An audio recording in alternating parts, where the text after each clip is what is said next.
Mano. Eu estava aqui na Ilha dos Gado para gravar mais um vídeo para vocês, quando essa moça perguntou se era eu mesmo.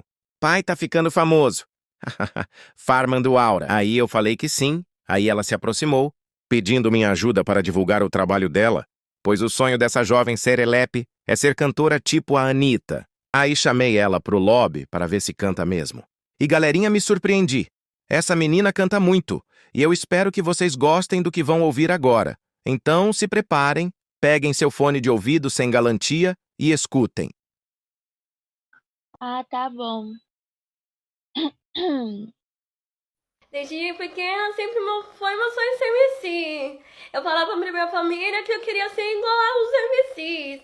Eu vi eles cantando na TV, queria ser igual eles. Sempre foi meu sonho de cantar, sei que eu vou alcançar. Desde pequena todo mundo me via cantar.